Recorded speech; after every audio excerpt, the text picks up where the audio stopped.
Before deliberating on the subject, let's first understand Introduction to SEZ. The Special Economic Zones Act 2005 was passed by Parliament in May 2005, which received presidential assent on 23 June 2005.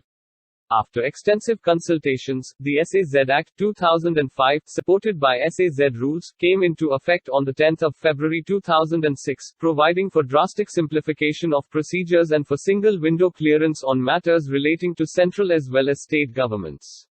It was based on the SEZ model in China, which is quite successful in terms of export competitiveness, employment generation, GDP growth, and attracting foreign investment. SEZ Act and Rules. The SEZ Act 2005 envisages key role for the state governments in export promotion and creation of related infrastructure. A single window SEZ approval mechanism has been provided through a 19-member Inter-Ministerial SEZ Board of Approval (BOA). The SEZ Rules 2006 provide for simplified procedures for development, operation, and maintenance of the special economic zones and for setting up units and conducting business in SEZs.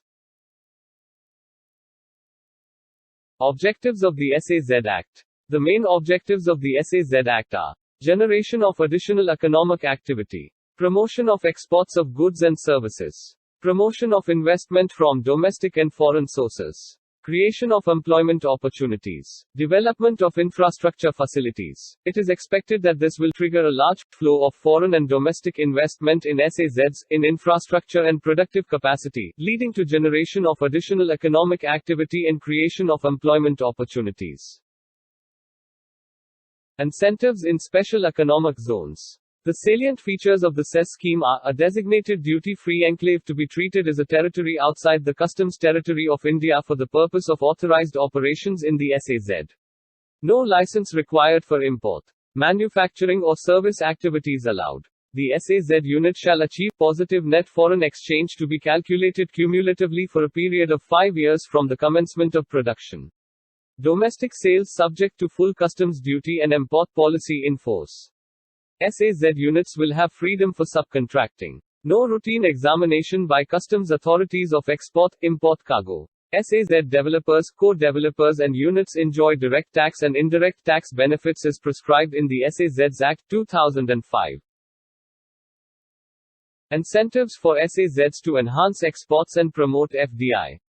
Duty-free import, domestic procurement of goods for development, operation, and maintenance of SEZ units. Tax exemption for offshore banking units in SEZ, exemption from central sales tax, service tax, and state sales tax. These have now been subsumed into the Goods and Services Tax (GST), and supplies to SEZs are zero rated under the IGST Act 2017. Single window clearance for central and state level approvals. Exemption from capital gains tax, subject to conditions. Classification of goods and customs tariff.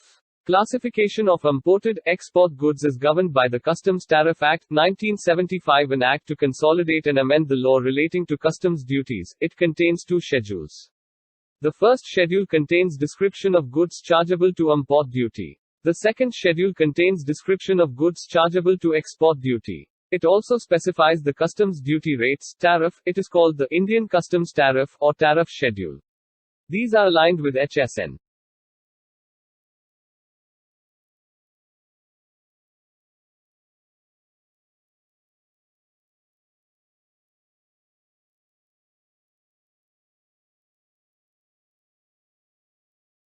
Export duty. Customs duty is a variant of indirect tax and is applicable on all goods imported, and a few goods exported, out of the country. Generally, customs duties are levied on imported goods. On the other hand, exports are encouraged by providing incentives. However, in a few cases a country may restrict exports and wish to protect its home industries and make available adequate supplies of goods, especially raw materials, commodities and inputs for industries for further value creation in their own country and to mitigate shortage or scarcity of goods. Therefore, to discourage exports from the country, export duty is imposed. Also, export duties are levied to prevent raising of prices and contain inflation in the domestic market. Export duties act as an effective means of protection for domestic industries, and duty is levied on goods exported from a country based on specific ad valorem, that is based on certain percentage of FOB value, or compound, that is a combination of both.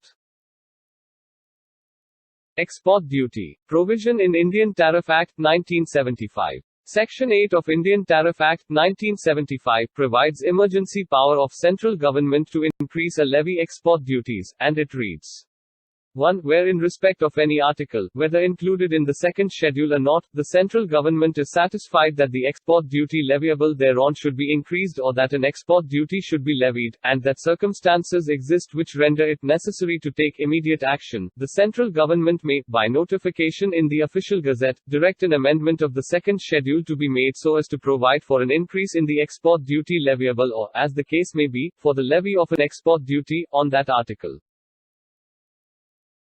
Examples of export duty. As per Second Schedule of Customs Tariff Act 1975, following are some of the examples of items on which export duty is levied. Black pepper, 5 rupees per kilogram. Cardamom, 50 rupees per kilogram. Groundnut kernel, 1500 rupees per ton. Raw sugar, white or refined sugar, 20%. Raw wool, 25%. Raw cotton, 10,000 rupees per ton. Coir yarn, 15%. Electrodes of a kind used for furnaces, 20%. Bauxite, natural, not calcined, 30%. Manganese ore, 20 rupees per ton. Mica including fabricated mica, 40%.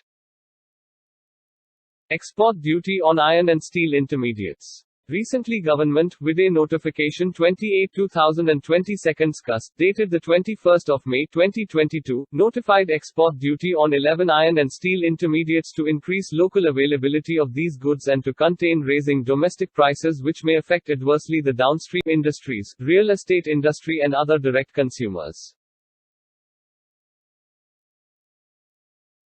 Supplies from DTA to SEZ, whether export duty applicable? Now on this subject let's discuss. As per third proviso to Rule 27 of SEZ Rules, 2006, inserted Vide Notification 19 September 2018, which states, provided also that supplies from domestic tariff area to special economic zones shall attract export duty, in case, export duty is leviable on items attracting export duty. Supplies from DTA to SEZ, whether export duty applicable? Moving into rein in input prices and control runaway inflation, the government on May 22 imposed an export duty of 15% on select pig iron, flat-rolled products of iron or non-alloyed steel, bars and rods, and various flat-rolled products of stainless steel, and another 45% on iron ore pellet etc. Vide Notification 28/2022 CUS, dated 21 May 2022. So, as per third proviso to Rule 27 of SEZ Rules, 2006, it is very clear that export duty on certain steel items is applicable in case of supplies from DTA to SEZ. Do you find the presentation informative and useful? If yes, then click like and also subscribe the channel for free to receive updates.